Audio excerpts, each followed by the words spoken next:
ఏపీలో పడిపోతున్న సంతానోత్పత్తి రేటును పెంచి సుస్థిర ప్రగతిని సాధించడమే లక్ష్యంగా ఏపీ ప్రభుత్వం ఏప్రిల్ 1 నుండి కొత్త జనాభా విధానాన్ని అమలు చేయనున్నట్లుగా సీఎం చంద్రబాబు ప్రకటించారు. ఇద్దరి కంటే ఎక్కువ మంది పిల్లలను కనేలా ప్రోత్సహించేందుకు కాన్పు సమయంలో 25,000 నగదు పురస్కారాన్ని అందిస్తామని తెలిపారు. శిశువు జననం సమయంలో 25,000 ఆర్థిక సహాయం అందించడంతో పాటు ప్రతి నెల 1,000 రూపాయల చొప్పున మద్దతివ్వాలని ప్రభుత్వం యోచిస్తున్నట్లుగా తెలిపారు. ఒక జంటకు కనీసం 2 పిల్లలుండాలన్న సీఎం చంద్రబాబు 3 పిల్లల్ని కంటే ఇంకా మంచిదన్నారు. రెండో బిడ్డను కన్న తండ్రికి 1 నెల, మూడో బిడ్డను కన్న తండ్రికి 2 నెలల సెలవు మంజూరు చేస్తామని చంద్రబాబు అన్నారు. ఎకానమీ అభివృద్ధి అవుతా ఉంది. అభివృద్ధి అయినప్పుడు ఆటోమేటిక్గా డబ్బులు సంపాదించే విధానంలో పిల్లలు దొరుకునే పరిస్థితి వస్తూ ఉంది. దీనివల్ల చాలా దేశాలు ఇబ్బంది పడ్డాయి. అందుకే ఒక నూతనమైన విధానం కోసం ఈరోజు మేము ఆలోచించేది, ఈ రెండో బిడ్డ కానీ చైల్డ్ కానీ 2 కంటే అబౌవ్ ఎంతమంది వాళ్ళు ఇచ్చేస్తే డెలివరీ సమయంలోనే 25,000 రూపాయలు ఆ పేరెంట్స్కి డబ్బులు ఇస్తామని చెప్తున్నారు. ఇది ఒక పెద్ద గేమ్ చేంజర్గా తయారవుతుంది. దీన్ని మనం చేయగలిగితే చాలా వరకు ఉపయోగపడుతుంది. ఇంకొక పక్కన ఇది కాకుండా మీరందరూ ఆలోచించినప్పుడు ఎవరైతే గవర్నమెంట్లో పనిచేసే వాళ్ళందరికీ భార్య భర్త ఈక్వల్ పేరెంటింగ్ అది చేయాలనుకున్నప్పుడు మగవాళ్ళకు కూడా రెండో బిడ్డ అయితే 1 నెల అదనంగా పేరెంటింగ్ కోసం లీవ్ గ్రాంట్ చేస్తాం. అదే మరి రెండో బిడ్డ కన్నా మూడో బిడ్డ అయితే అనదర్గా 1 మంత్ 2 నెలలు ఇస్తాం.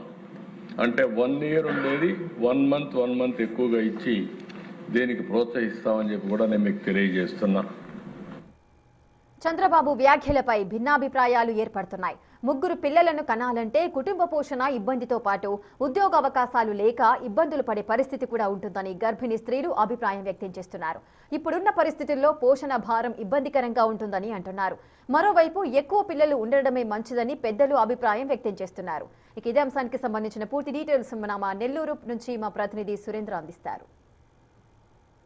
రాష్ట్రంలో జనాభా వృద్ధి రేటు తగ్గిపోతున్నటువంటి క్రమంలో ఒకరు వద్దు ఇద్దరు ఓకే ముగ్గురు ముద్దు అనేటువంటి నినాదంతో ఇటు ప్రభుత్వం ముందుకెళ్ళాలి, దానిపైన ఒక ప్రణాళిక రూపొందించాలన్నటువంటి ఉద్దేశంతో కూడా ఇప్పటికే ప్రభుత్వాలు సిద్ధమవుతున్నటువంటి నేపథ్యంలో గతంలో 5-6 మంది పిల్లలు ఉండేటువంటి నేపథ్యంలో ఇప్పుడు ఒక్కరికే పరిమితం అవుతున్నటువంటి క్రమంలో వృద్ధులు రాబోయేటువంటి తరానికి వృద్ధులు ఎక్కువ అవుతున్నటువంటి క్రమంలో దేశానికి కానీ రాష్ట్రానికి యువత ఎంతో అవసరం. ఆ యువతకి కావాల్సినటువంటి మౌలిక సదుపాయాలు ప్రభుత్వాలు కల్పిస్తున్నాయి. అదేవిధంగా ప్రపంచ దేశాల్లో కూడా ఉద్యోగ అవకాశాలు ఉన్నటువంటి నేపథ్యంలో 3 ఉన్నటువంటి వారికి ప్రోత్సాహాలు కూడా కల్పిస్తామని ప్రభుత్వం చెప్తా ఉంది. అయితే దీనిపైన కొంతమంది మహిళలు ఉన్నారు. ఒకసారి వారితోనే మాట్లాడేటువంటి ప్రయత్నం చేద్దాం. ఇప్పుడు ప్రభుత్వాలు గతంలో ఒకరు ముద్దు ఇద్దరు హద్దు అన్నటువంటి నినాదంతో ఉన్నారు. అయితే ఇప్పుడు 3 పిల్లలు ఉంటే ప్రోత్సాహాలు కల్పిస్తాము, వారికి కావాల్సినటువంటి మౌలిక వసతులు కూడా కల్పిస్తాము. దేశంలో జనాభా వృద్ధి రేటు తగ్గిపోతుంది, వారిని యువతని ముందుకు తీసుకురావాల్సినటువంటి పరిస్థితి ఉంది. అదేవిధంగా దేశానికి ఏ దేశానికైనా కూడా మానవులు ఒక ఆయుధం లాంటి వారు. ఆ యొక్క ఆయుధానికి సంబంధించినటువంటి మానవులు తగ్గిపోతున్నట్టు క్రమంలో ఇప్పుడు 3 పిల్లలు ఉంటే బాగుంటుందని చెప్పి ప్రభుత్వం ఒక ప్రణాళిక రూపొందిస్తూ ఉంది. దీనిపైన మీరేమంటారు? నా పరంగా తీసుకుంటే నాకు వర్కింగ్ ఉమెన్స్కి అయితే టైం మేనేజ్మెంట్ ప్రాబ్లం ఉంటుంది ఎక్కువగా. ఎందుకంటే వాళ్ళు ఆఫీస్కి వెళ్ళి వచ్చి బాగా టైర్డ్ అయిపోతారు, మళ్ళీ పిల్లలతో టైమ్స్ ఎక్కువ స్పెండ్ చేయలేరు వాళ్ళు. First point. సెకండ్ పాయింట్ ఏంటంటే ఫిజికల్ టైర్డ్నెస్ ఎక్కువ ఉంటుందండి. అక్కడ వాళ్ళు వర్క్ చేసి వచ్చి మళ్ళీ పిల్లలతో టైం మేనేజ్మెంట్ చేయాలంటే అది చాలా కష్టంగా ఉంటుంది. వాళ్ళని చూసుకోలేరు, వాళ్ళని చూసుకునే టయానికి నైట్ అయిపోతుంది. మళ్ళీ వాళ్ళు ఉదయాన్నే మళ్ళీ మార్నింగ్ లేచి ఇంట్లో హౌస్ హోల్డ్ వర్క్ అంతా ఫినిష్ చేసి మళ్ళీ ఆఫీస్కి వెళ్ళాల్సి వస్తుంది. అదొక ప్రాబ్లము. మళ్ళీ స్ట్రెస్ అండి. ఇప్పుడు ఇంట్లో వర్క్ అంతా చేసి హస్బెండ్ని చూసుకొని 3 పిల్లల్ని టేక్ కేర్ చేసి ఆ తర్వాత మళ్ళీ ఆఫీస్కి వెళ్ళి ఆఫీస్లో వర్క్ చేయాలి అంటే అదొక స్ట్రెస్ ఎక్కువ ఉంటుంది వాళ్ళకి. ఫిజికల్గా మెంటల్గా వాళ్ళకి కొంచెం అన్ఈజీగా ఉంటుంది. ఇంకోటి ఏంటంటే రికవరీ ప్రాబ్లం అంటే 3 బేబీస్ డెలివరీ అయిన తర్వాత కొంచెం రికవరీ అవ్వడానికి కూడా టైం పడుతుంది వాళ్ళకి. అది చూసుకోవాల్సి ఉంటుంది. ఇంకోటి ఏంటంటే గిల్టీ ఫీలింగ్ ఎక్కువ ఉంటుంది. అంటే 3 బేబీస్ని మేనేజ్ చేయడం కష్టంగా ఉంటుంది వాళ్ళకి. ఒకరిని బాగా చూసుకుంటే ఇంకొకరిని ఎలాగని 3 బేబీస్ని మేనేజ్ చేయడము కొంచెము కష్టం అనిపిస్తుంది. అది కొంచెం వాళ్ళకి గిల్టీగా ఫీల్ అవుతారు వాళ్ళు. అయ్యో నేను చూసుకోలేకపోతున్నానే, ఒక పక్క ఆఫీస్ చూడాలి, హౌస్ వర్క్ చేసుకోవాలి, 3 పిల్లల్ని మేనేజ్ చేయాలి అని అదొకటి ఉంటుంది.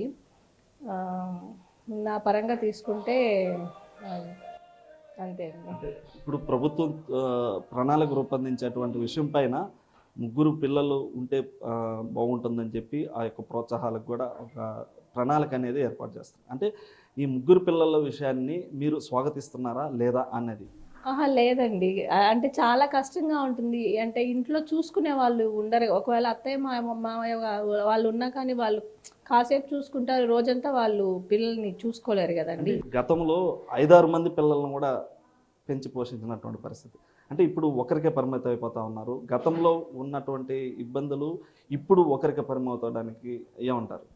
అంటే కష్టమండి. అంటే జాబ్ చేసే వర్కింగ్ ఉమెన్స్‌కి చాలా కష్టంగా ఉంటుంది కదా! ఒక పక్క పిల్లల్ని మేనేజ్ చేయడం కష్టము. హస్బెండ్ విషయాలు చూసుకోవాలి. హౌస్‌లో వర్క్ అంతా చేయాలి. ఆఫీస్‌కెళ్ళి ఆఫీస్‌లో వర్క్ అంతా చూసుకోవాలి. వాళ్ళకి చాలా కష్టంగా ఉంటుందండి. 3 బేబీస్ అంటే చాలా కష్టంగా ఉంటుంది. ప్రభుత్వం 3 పిల్లల్ని కనాలి అని అంటుంది. దీనిపైన ఏమంటారు?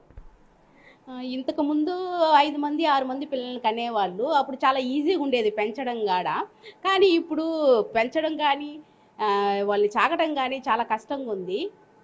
అందుకని ఇంతకుముందు అంత 2 పిల్లల్ని కనండి అని చెప్పారు. మరలా ఇప్పుడు మన గౌరవనీయులైన చంద్రబాబు నాయుడు గారు 3 పిల్లల్ని కనండి అని చెప్పారు. దానికి మేము స్వాగతిస్తున్నాము. 3 పిల్లల్ని కనేదానికి. ఇదిగో మా పాప వచ్చింది. మా పాప ఇప్పుడు ఫుల్ టైమ్ ఇప్పుడు సిజేరియన్ చేస్తున్నారు. కానీ మేము 2 పిల్లల్ని అంటే ఆమె ఉద్యోగ రీత్యా, వాళ్ళ హస్బెండ్ రీత్యా 2 పిల్లలే చాలు. మళ్ళీ అందులో ఇప్పుడు అసలు చెప్పాలనుకుంటే వాళ్ళు చాకటం చాలా కష్టంగా ఉంది. ఆ పిల్లలు ఇప్పుడు సరిగ్గా భోజనం చేయరు. వాళ్ళని ఎత్తుకొని తిప్పాలి. చాలా కష్టం ఏం పెట్టాలన్న ఆ పిల్లలకి. అది ఒక మెయిన్ ప్రాబ్లం. అందుకని చాలా 2 చాలు. వీళ్ళ చదువులకి చాలా ఖర్చు అవుతుంది. కాబట్టి ఆ 2 పిల్లలు చాలు అనుకొని మేము ఇప్పుడు 2 పిల్లలకి ఆపరేషన్ చేయించుకోవాలని వాళ్ళ భర్త ద్వారా చెప్పించడం జరిగింది. దీన్ని మేము స్వాగతిస్తున్నాం. మన చంద్రబాబు నాయుడు గారు చెప్పడం 3 పిల్లలు కన్ను అనటం. యూత్ పనిచేస్తే వాళ్ళ ఆర్థిక అభివృద్ధి, వాళ్ళ యూత్ ఉంటేనే మనకు చాలా బాగుంటుంది. అందుకని చెప్పేసి ఇప్పుడు పిల్లల్ని కనకుండా ఉంటే కష్టం. 3 పిల్లలు ఉంటే మనకు యువత పోయే కాలంలో యువత ఉంటుంది. వాళ్ళ వల్లే మన ఆర్థిక పరిస్థితి అంతా మెరుగుపడుతుందని నేను అనుకుంటున్నాను.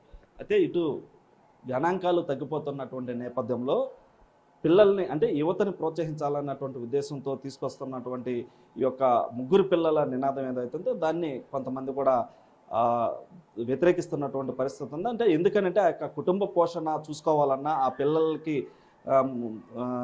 కుటుంబ పోషణతో పాటు ఉద్యోగ అవకాశాలు కల్పించాలన్నా వారికి శిక్షణ పరంగా వాళ్ళని ముందుకు తీసుకెళ్లాలన్నా కానీ కొన్ని ఇబ్బందులు ఉంటున్నాయి.